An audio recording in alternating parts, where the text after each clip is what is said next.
आज या ठिकाणी मरवडे येथे होत असलेल्या भव्य प्रचार सांगता सभेच्या निमित्ताने उपस्थित असलेले मंचावरील सर्वच प्रमुख मान्यवर, ज्येष्ठ मंडळी आणि मरवडे आणि इतरही गावातील उपस्थित सर्वच नागरिक, सर्वप्रथम तुम्हा सर्वांना मी ही गोष्ट सांगू इच्छिते की मी अजूनही या मरवडे गावची लेक आहे आणि याच नात्याने अजूनही माझं मतदान मरवडे या गावामध्ये मरवड्याच्या मतदार यादीमध्ये आहे आणि माझी आई या निवडणुकीच्या रिंगणामध्ये उभी आहे.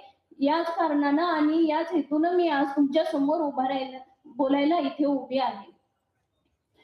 आमच्या कुटुंबाला तुम्ही सर्वजण अतिशय जवळून ओळखता.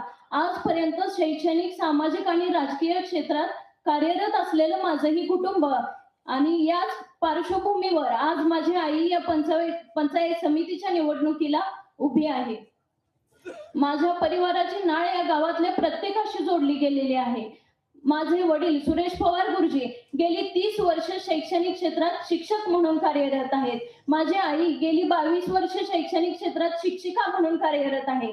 खरं तर ठरवलं असतं तर या दोघांनी आतापर्यंत लाखो करोडोंची संपत्ती कमवली असती आणि निवांत राहिले असते. परंतु ज्या गाव पांढरीमध्ये आपण जन्म घेतला, जिथे आपण लहानाचे मोठे झालो, त्याचे आपण काहीतरी देणे लागतो. याच भूमिकेतून, याच विचारातून गेल्या 2 पिढ्या माझं कुटुंब या गावपांढरीची सेवा करण्यासाठी तत्पर आहे. गेल्या 2 पिढ्या झालं माझं कुटुंब समाजकार्याचा वसा घेऊन या गावामध्ये कार्य करत आहे. ठरवलं असतं तर खूप काही कमवता आलं असतं, परंतु या आपल्या सुरेश पवार गुरुजींनी जर खऱ्या अर्थानं काय कमवलं असेल तर ती लाख मोलाची माणसं कमवली. आजही तुम्ही आमच्या घरी जाऊन हॉलमध्ये जर बघितलं तर कितीतरी सन्मानपत्र आहेत, प्रमाणपत्र आहेत आणि ट्रॉफ्यांनी आमचा हॉल पूर्णपणे भरलेला आहे. मागच्याच वर्षी माझं लग्न झालं, त्या लग्नामध्ये तुम्ही बघितलं एकाच छताखाली 10,000 लोक ह्या गुरुजी गोळा करू शकतो. एका शिक्षकाच्या मुलीच्या लग्नाला जर एका छताखाली 10,000 लोक गोळा होत असतील तर गेल्या 30 वर्षामध्ये या गुरुजींनी जर पैसा संपत्ती न कमवता ही लाख मोलाची माणसं कमवली, हे आवर्जून मला या सभेच्या निमित्तानं सांगावंसं वाटतं. त्याचबरोबर माझ्या कुटुंबाला लाभलेला राजकीय वारसा मी थोडक्यात सांगू इच्छिते. माझे आजोबा दाजी शामराव पवार हे अनेक सोसायटीचे सेक्रेटरी असताना त्यांनी अनेक शेतकऱ्यांना मदत करण्याचा प्रयत्न केला. त्याचबरोबर माझी आजी मंगलदाजी पवार या 5 वर्ष ग्रामपंचायतीच्या सदस्य म्हणून कार्यरत होत्या. त्याचबरोबर माझे चुलते संजय पवार हे गेली 8-9 वर्ष झालं ग्रामपंचायतीचे सदस्य म्हणून कार्यरत आहेत. अतिशय पारदर्शी कारभार त्यांनी आजही ते सांभाळत आहेत आणि याच पार्श्वभूमीवर आज माझी आई उन्नती सुरेश पवार या पंचायत समितीच्या रिंगणामध्ये उतरलेल्या आहेत. आपल्या सुरेश पवार गुरुजींनी 1995 मध्ये छत्रपती परिवाराची स्थापना केली आणि या छत्रपती परिवाराच्या स्थापनेचा उद्देश हा केवळ स्पर्धा घेणे किंवा लोकांचं मनोरंजन करणे हा नसून अनेक लोकोपयोगी कामे करणे आणि समाजसेवा करणे हा सुद्धा होता. आणि हे आपल्या गावानं अतिशय जवळून बघितलेलं आहे. कितीतरी गोरगरीब कुटुंबातील मुलांची लग्न विवाह सोहळ्याच्या माध्यमातून लावणं, त्याचबरोबर कोरोना कालावधीमध्ये अतिशय बिकट परिस्थितीमध्ये या महामारीमध्ये गोरगरिबांना आणि गरजूंना किराणा साहित्य वाटप करण्याचं, त्याचबरोबर गरजेच्या वस्तू वाटप करण्याचं काम करणारं महाराष्ट्र राज्यातलं हे मरवडे हे पहिलं गाव होतं. हे आजही अभिमानाने मी या ठिकाणी सांगू इच्छिते. अशी एक नाही तर कितीतरी छत्रपती परिवाराने लोकोपयोगी कामे केलेली आहेत. ती सर्व कामे सांगायचं म्हटलं तर आता वेळ पुरणार नाही, वेळ अपुरा आहे. अशा अनेक कामं छत्रपती परिवारानं आजपर्यंत केलेली आहेत.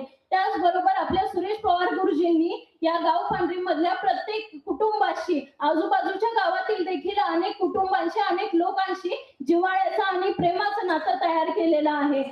एखाद्या कुटुंबातील दुःखद प्रसंग असो त्या ठिकाणी सांत्वनाला ते गेलेले आहेत आणि हे आजचं नाही मंडळी, गेली 30 वर्ष गुरुजींनी हे काम केलेलं आहे. त्याचबरोबर एखाद्या कुटुंबामध्ये जर शुभ प्रसंग असेल, मंगल प्रसंग असेल तर त्या ठिकाणी पुष्पगुच्छ घेऊन, शाल हार फेटा घेऊन, त्या कितीही बिझी शेड्यूल मधून त्यांनी वेळात वेळ काढून त्या प्रत्येक कुटुंबापर्यंत पोहोचण्याचं आणि त्यांच्या शुभ कार्यामध्ये उत्साहाने सामील होण्याचं काम त्या ठिकाणी केलेलं आहे. आणि हेच कार्य करत असताना मंडळी आज तुम्हाला आम्हाला एक संधी मिळाली. याच निवडणुकीच्या माध्यमातून त्यांच्या पत्नी उन्नतीताई पवार यांना या निवडणुकीमध्ये विजयी करून आज त्यांच्या गळ्यामध्ये पुष्पमाला अर्पण करून त्यांच्यावरती गुलाल उधळण्याची संधी आज या निवडणुकीत निवडणुकीच्या निमित्ताने आपल्याला मिळाली आहे, जो माणूस तुमच्या सुखादुःखाच्या प्रसंगी तुमच्या कुटुंबामध्ये सामील होतो, तुमच्या कुटुंबाच्या दुःखात प्रसंगी तुमचं सांत्वन करायला येतो, जो माणूस तुमच्या आनंदाच्या प्रसंगी तुमच्या घरातील शुभ कार्याच्या प्रसंगी उत्साहाने तुमच्यात सामील होतो,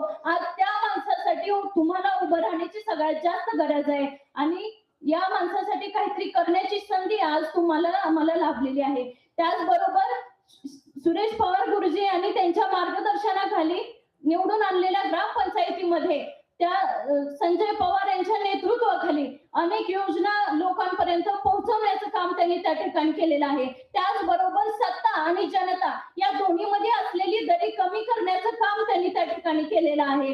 शक्य होईल तितका पारदर्शक कारभार या सगळ्यामध्ये चालू ठेवण्याचं काम त्यांनी केलं आहे. वर्षभरामध्ये कोणती कोणती कामं केली, कोणता निधी गावामध्ये आला, त्या निधीचं व्यवस्थापन कशा पद्धतीनं केलं, हे पुराव्यासहित तुमच्या घरापर्यंत आज जर त्या वर्षी 5 अहवाल छापून या ग्रामपंचायतीने तुमच्यापर्यंत पोहोचवले आहेत. हे सगळं सांगण्याचा माझा उद्देश एकच आहे. आजपर्यंत आमचं कुटुंब अतिशय प्रामाणिकपणे काम करत आलेलं आहे. सामाजिक क्षेत्रात, शैक्षणिक क्षेत्रात, राजकीय क्षेत्रात तुमच्या कुटुंबापर्यंत अतिशय प्रामाणिकपणे आणि कोणताही मनामध्ये वाईट हेतू न ठेवता, कोणतीही स्वार्थी भावना मनामध्ये न ठेवता आजपर्यंत हे कुटुंब तुमच्यासाठी झटत आलेलं आहे, कार्य करत आलेलं आहे आणि याच कुटुंबाला आज तुम्ही पाठिंबा आणि प्रोत्साहन देण्याची या निवडणुकीच्या निमित्ताने अतिशय गरज आहे.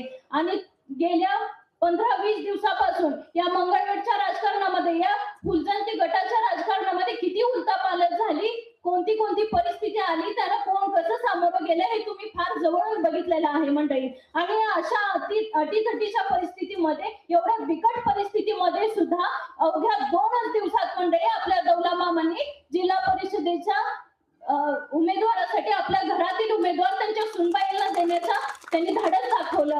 आपल्या जयश्रीताईंनी सुद्धा अवघ्या 2 दिवसामध्ये या जिल्हा परिषदेच्या निवडणुकीमध्ये उतरण्याचं धाडस दाखवलं, ती जिगर दाखवली. हेच धाडस आणि हेच नेतृत्व मंडळी आज आपलं काम कोणत्याही अडचणी जिल्हा परिषदेपर्यंत पोहोचवू शकतं. आपल्या अडचणी तिथपर्यंत घेऊन जाऊन त्याच्यावरती तोडगा काढण्याचं काम हेच नेतृत्व आणि हेच धाडसी नेतृत्व करू शकतं.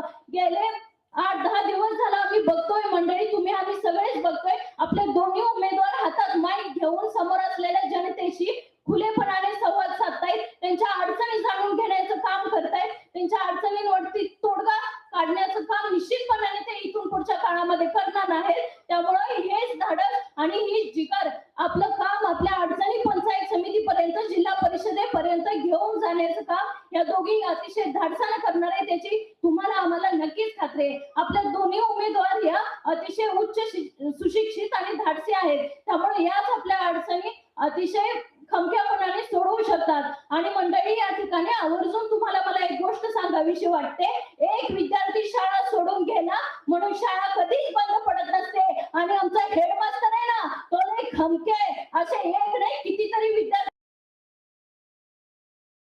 असे कितीतरी विद्यार्थी शाळा सोडून गेले, या आधी गेले असतील, इथून पुढे जरी गेले तरी आमच्या हेडमास्टरला आणि आमच्या व्यासपीठाला फरक पडत नाही. कारण अशा अनेक विद्यार्थी घडवण्याचं काम आतापर्यंत आमच्या हेडमास्टरने केलेलं आहे आणि इथून पुढच्या काळात सुद्धा आमचा हेडमास्टर हे काम अतिशय खमक्यापणाने करत राहील. आणि मंडळी सभेच्या निमित्ताने एक गोष्ट आवर्जून मला तुम्हाला सांगावीशी वाटते. माझ्या कुटुंबातील सदस्य एक प्रसंग मला सारखा सांगत असतात. माझा जन्म ज्या दिवशी झाला 24 सप्टेंबर 2003, या दिवशी सुद्धा माझे वडील सुरेश पवार गुरुजी हे तेव्हा खूप वर्षांपासून वक्तृत्व क्षेत्रात कार्यरत आहे, हे तुम्हाला सुद्धा माहित आहे. माझा ज्या दिवशी जन्म झाला त्या दिवशी सुद्धा 2 तालुक्यांमध्ये 3 सभा त्यांनी त्या ठिकाणी घेतल्या होत्या.